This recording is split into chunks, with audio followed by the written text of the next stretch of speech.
Hey, it's Michael here from Oilerslive with the heavy hockey postgame. Following a very disappointing 4-0 loss to the LA Kings in Game 4 of the Best of 7 series, shifts back now to Edmonton for a best of 3 with Edmonton keeping home game advantage. LA Kings outshot the Oilers 46-31. They really came out flying and they really earned this game against the Oilers. Jonathan Quick was spectacular, making some unbelievable saves, including the ones where he didn't have a glove, which have been talked about ad nauseum all day today. In my opinion, you can't blame this game on puck luck or bad officiating. Both did play a part, but the Oilers just didn't play well enough to play through it, and the Kings came out flying with a desire to make up for two, I'd say, subpar games that they played back to back against the Oilers, and the Oilers just didn't match their effort or intensity. When I'm up to doing the heavy hockey post game, I'm going to do Oilers good, Oilers bad, and then questions for the next game. I'm going to try to make this one quick, a la Todd McClellan after the Game 3 loss. You know what? We can do this really quick tonight. What was good about the Oilers? The Oilers good. They split the games in Los Angeles, so really, while losing the Game 4 is not great, they are still tied in the series and go back to Edmonton with home game advantage back. The penalty kill has been spectacular for some time now. Again, keeping LA off the score sheet, 0 for 3 on the power play for LA. Mike Smith played another good game. I don't think he really had a part to play in this loss last night. He played exceptional. Not exceptional, but he played well enough to give the Oilers a chance to win. And that's about it. That's all I could find for the good. It's not that I thought the Oilers, a lot of the Oilers played bad. They just, nothing that really highlighted for me.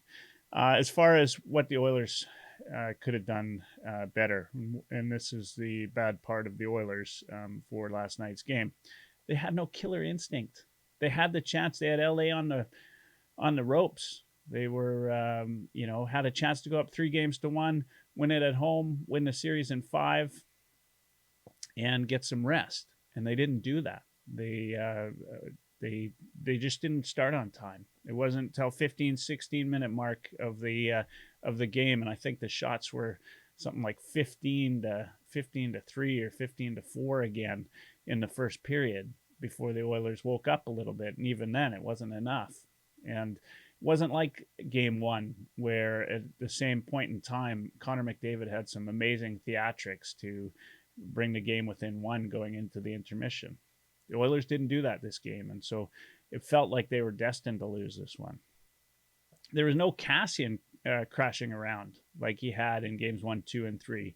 He had a couple of hits, but he wasn't being reckless Cassian, which really sort of turns the tide. And Archibald didn't really get a ton of big hits, so it just didn't have the same feel and intensity. No heavy hockey, right? Which is a big no-no around here, right? No heavy hockey. No McDavid, no Draisaitl. Both of them kept off the score sheet. I thought, McDavid had moments of brilliance, which he always does, but, just couldn't get it finished. And some of that is to credit Jonathan Quick, but some of that just has to be McDavid doing what McDavid does and taking control of the game. And Draisaitl, the same thing. He missed a couple of opportunities where he had his patented one-timer there to the right of the goalie. I talked about it. The Oilers didn't wake up until 15 minutes in the first period again. The Oilers' power play was outplayed all night. They just didn't win any puck battles and couldn't get anything going on, so they finished 0 for 3 on the power play, and they had some chances to get back in it.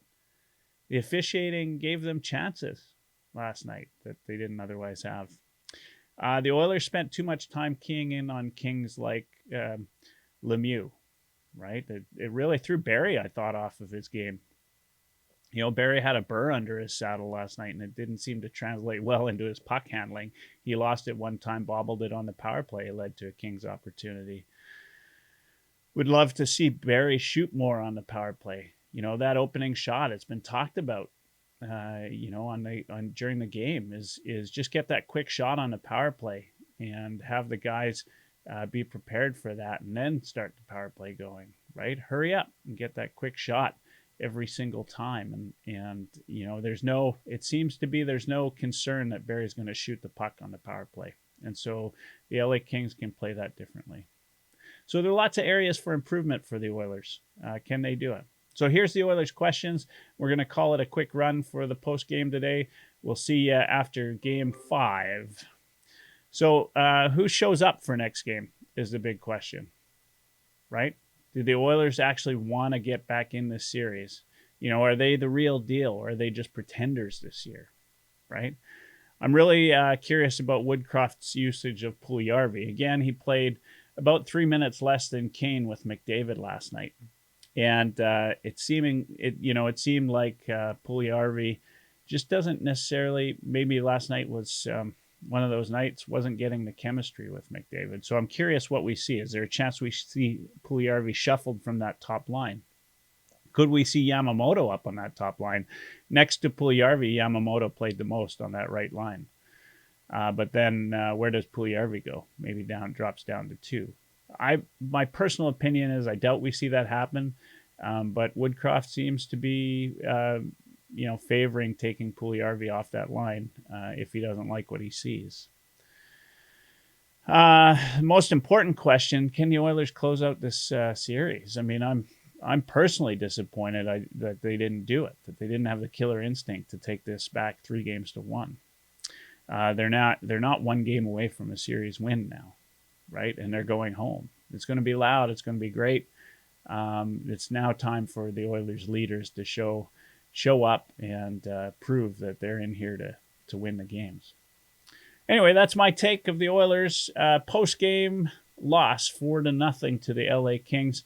We're going to be back for game 5. I believe it's Mike Dursa from Straight Off the Pipe podcast doing the heavy hockey post-game then.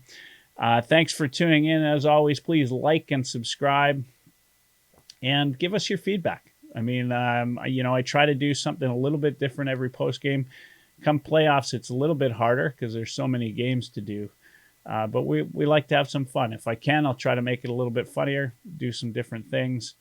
But happy that you're here and happy that you're tuning in. Looking forward to seeing you next time. And tune in Tuesdays for my Oilerslive live stream. Tomorrow it'll be after the game. We're going to do a little post-game live. We'll see you then. Have a great night.